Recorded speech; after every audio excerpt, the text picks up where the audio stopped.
Jon Rahm is with us now at the 107th PGA Championship. We've got time for a handful of questions, so let's get right to it, starting right here on mic 7.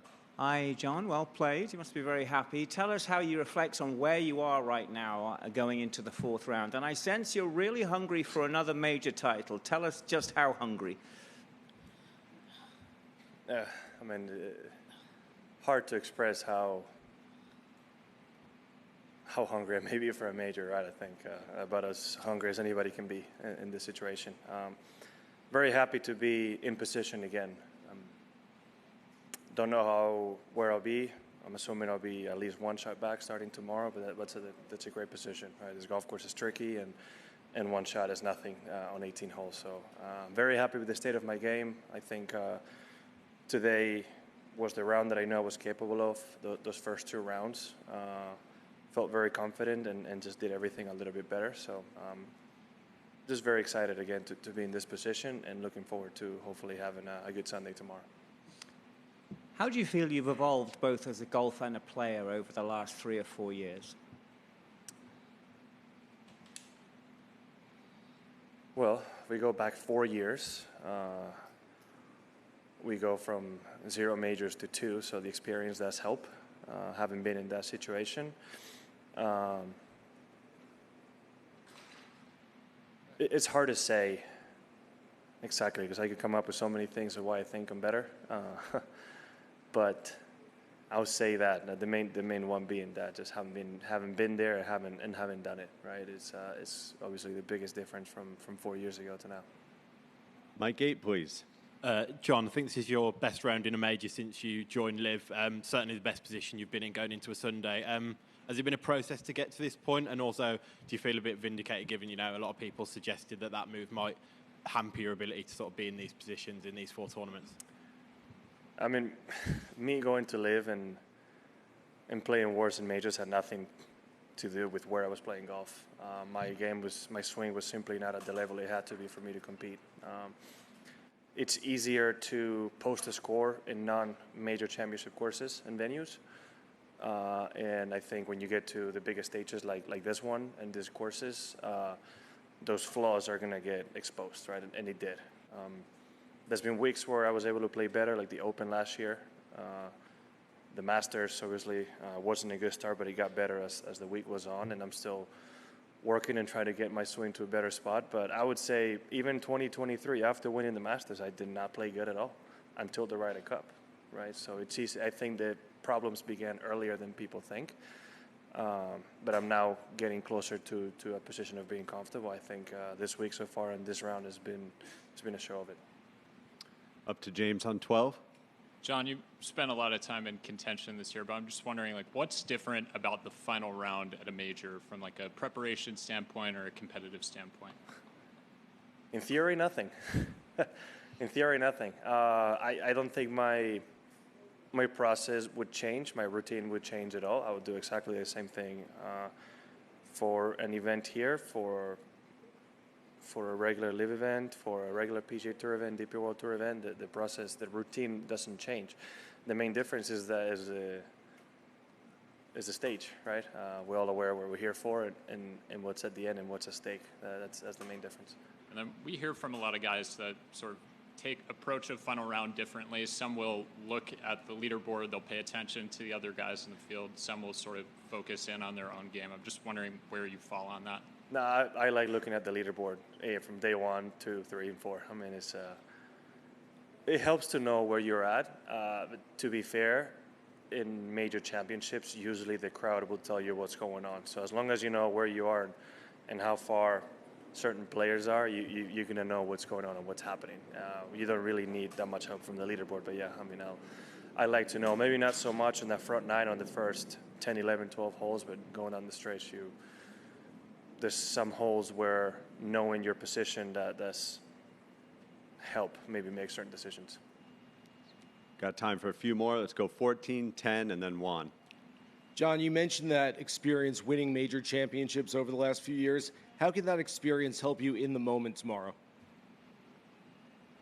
It's all circumstantial, right? I think it all depends on each shot.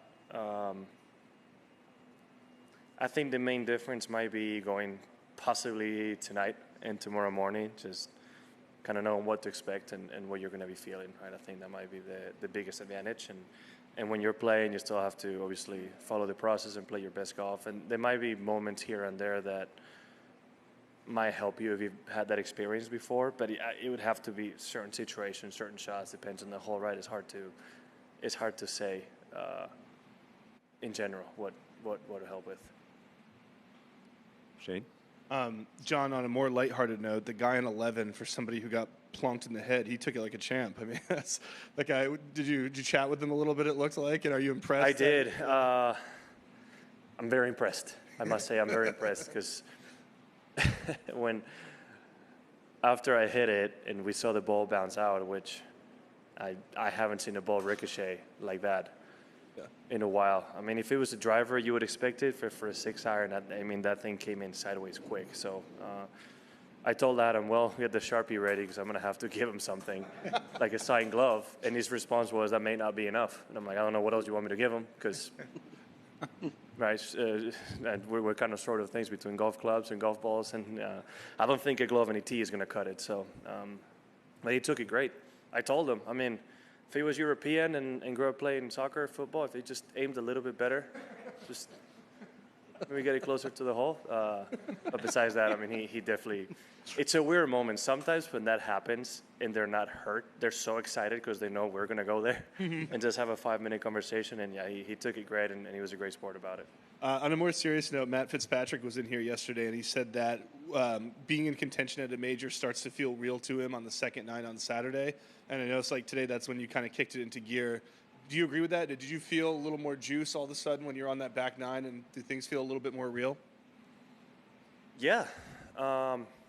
Especially as I started making birdies and getting closer, right? That birdie on 14 with an eagle, I would have gotten obviously closer quicker. But when I made that putt on 15, I had the green mile to go, knowing that if I finish it even par, I'm going to have a good position.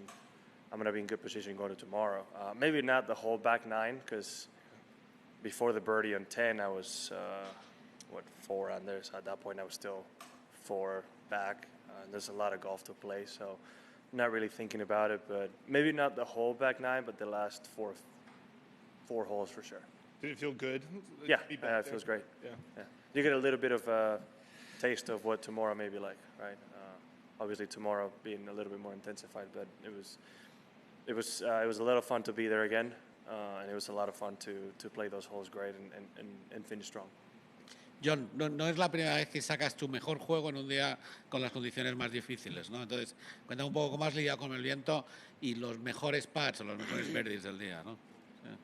Sí, a ver, con las condiciones como están, ¿no? Con el viento, quizás con el campo un poco más blando que ayer, con la lluvia que hemos tenido, pues no he salido con un resultado en mente, ¿no?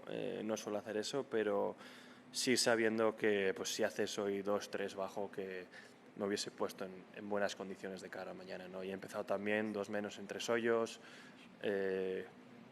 luego con el birdie del 10 poniéndome en buena posición, ¿no? La verdad que he empezado jugando tan bien que ya he podido pensar en que podía hacer un buen resultado, ¿no? Y bueno, un poquito de suerte, digamos, en el hoyo 9 y en el 11, que 2 drives que el del 9 no era malo, el del 11 sí, que han acabado en calle, ¿no? Que han rebotado el árbol, han acabado en calle, y uno me ha dado una gran opción de verde y el otro pues no la he podido aprovechar, ¿no? Pero también agradecer esos momentos y luego al final pues un gran final, ¿no? Esos son los hoyos que en teoría se puede, ¿no? Quizás del 12 al 15, y he tenido la suerte de hacer ese birdie extra en el 16.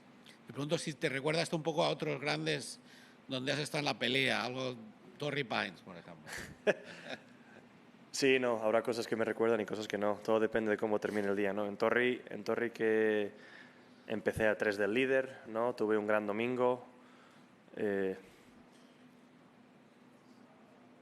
Es difícil de comparar, ¿no? Aquel Augusta fue con tanta lluvia y tan difícil que es difícil de comparar, ¿no? Así que no sabría decirte exactamente. Thanks for your time, John. Appreciate it. Thank you.